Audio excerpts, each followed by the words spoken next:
This video is brought to you by mywayteaching.com. In this part, we are going to study about another important concept, that is unification of electricity and magnetism. Okay.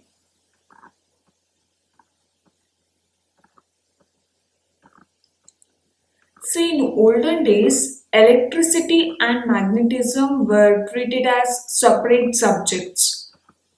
Electricity dealt with charges on glass rods, cats for batteries and lighting. Okay, they thought these two are completely what we can say a different aspect, and even they described magnetism in as interactions of in various ways, like in interaction of magnets, ion fillings, compass needles, all these things. Okay, but in 1820, Danish scientist Ørsted found that a compass needle is deflected by passing an electric current through a wire placed near the needle. So at that point, they came to understand there is a relationship between electricity and magnetism. And even Ampere and Faraday, they supported this observation by saying that electric charges in motion produce magnetic fields and moving magnets generate electricity. So the charges which are in motion, they produce magnetism, and even the moving magnets generate electricity. So there is some relationship between electricity and magnetism. And the unification, it was achieved when the Scottish physicist, that is Maxwell, and the Dutch physicist Lorentz put forward a theory. In that theory, they showed the interdependence of these two subjects, electricity as well as magnetism. Okay, and this field we call it as electromagnetism as a whole.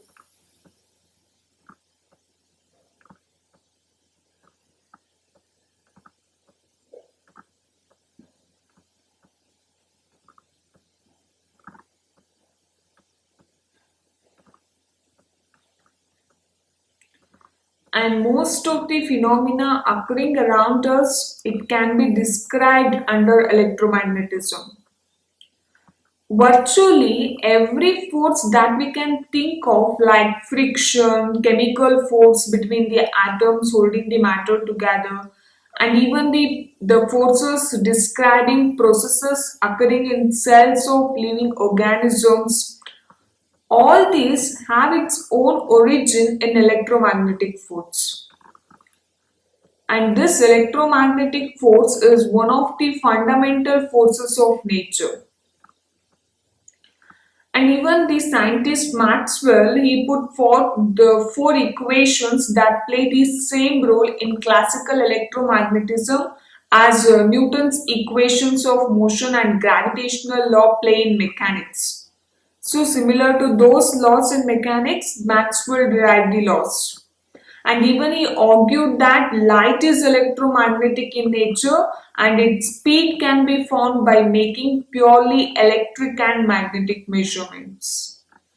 And even he claimed that the science of electricity and magnetism is the foundation for the modern technological civilization.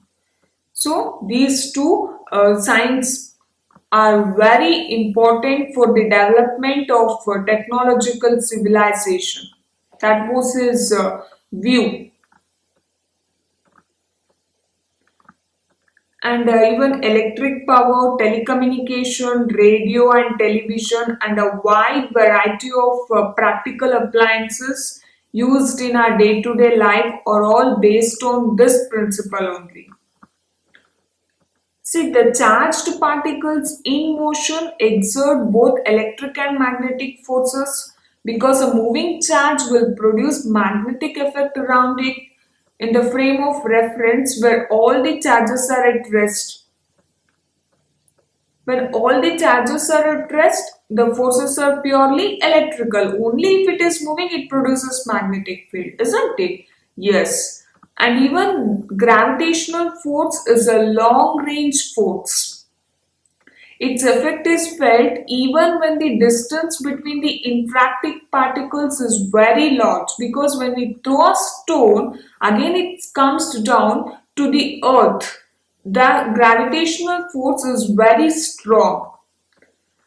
This force, the gravitational force, it decreases inversely as the square of the distance between the interacting bodies. It is inversely related to 1 by r square, isn't it? And is inversely related to the distance.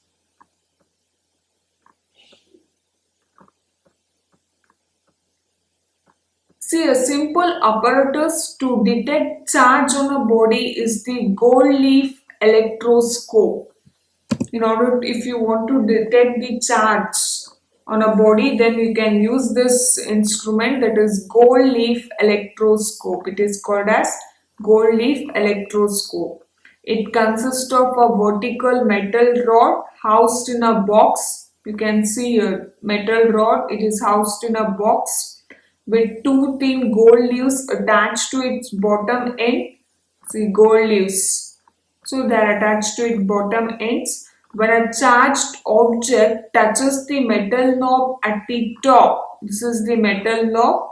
So whenever a charged object touches this knob, charge flows onto the leaves and they diverge. The degree of divergence is an indicator of the amount of charge.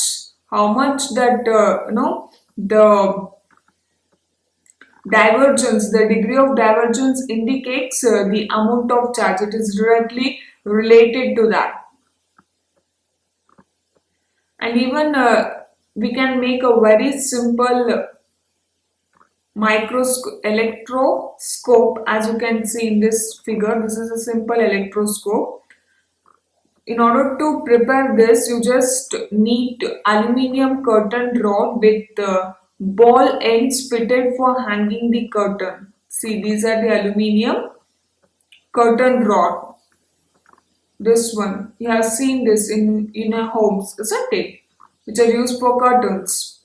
And cut out a piece of length about 20 centimeter with the ball at one end.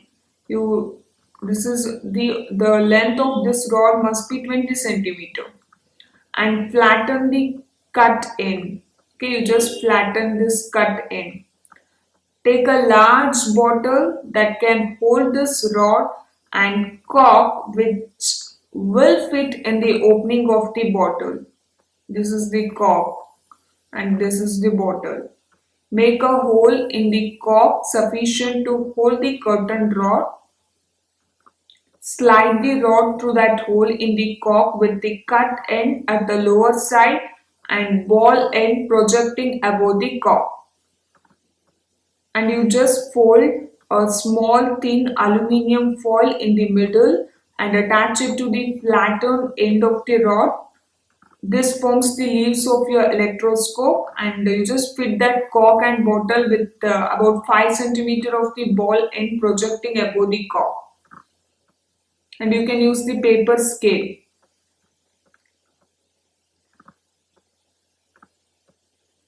Okay, you can use the paper scale inside the bottle in advance to measure the separation of leaves.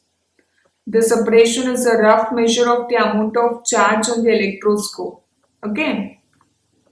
In order to understand how this electroscope works, you just use the white paper stripes that we used for seeing the attraction of charged bodies before. Fold these strips into a half so that you make a mark of fold. Open this strip and iron it lightly with the mounting fold up.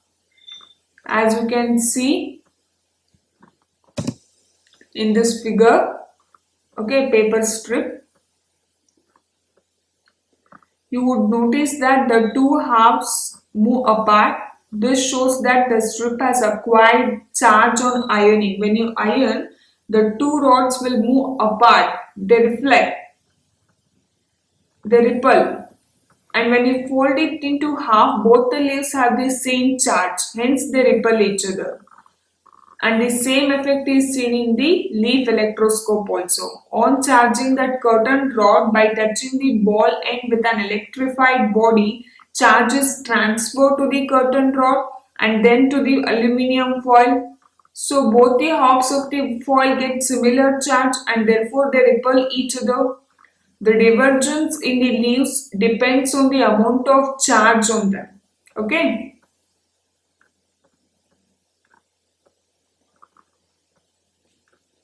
See, we know that matter is made up of atoms or molecules. Normally, all the materials are neutral. They do contain some charges, but the charges are exactly balanced. Positive as well as negative charges are exactly balanced. Forces that hold the molecules together, forces that hold atoms together in a solid, the adhesive force of glue, forces which are associated with the surface tension, all are basically electrical in nature, arising from the forces between charged particles. All that is possible due to the force between charged particles. And this electric field, it encompasses almost each and every field associated with our life.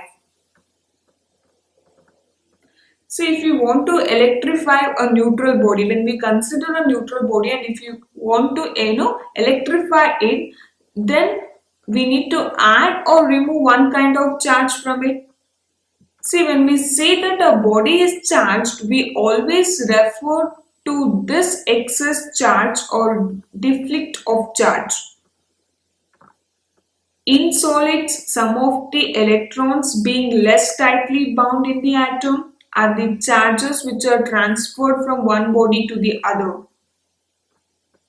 See, a body can be charged positively by losing some of its electrons. Similarly, a body can be charged negatively by gaining some of the electrons.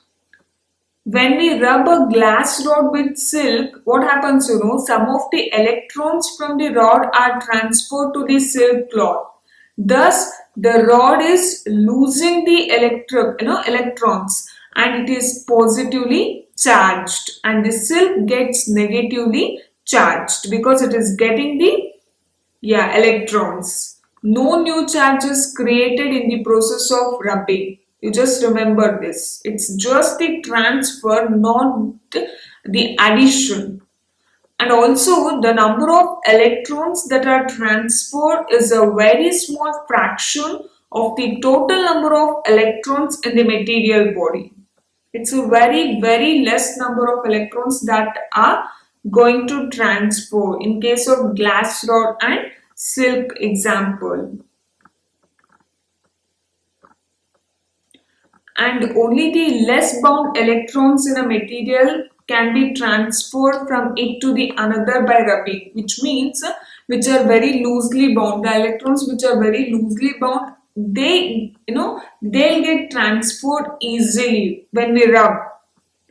See, when a body is rubbed with another, the bodies get charged, and that is why we have to stick to certain pairs of materials to notice charging on rubbing the bodies. So whenever we rub two bodies, they get charged because in that case, the transfer of charges takes place. It gets positive, one will get positively charged and the another one will get negatively charged. So on gaining the electrons, it becomes negatively charged. On losing some of the electrons when we rub, it becomes positively charged. As you just saw this example in glass rod and silk, isn't it? So in that one is positively charged and the one is negatively charged because of that transfer of charges.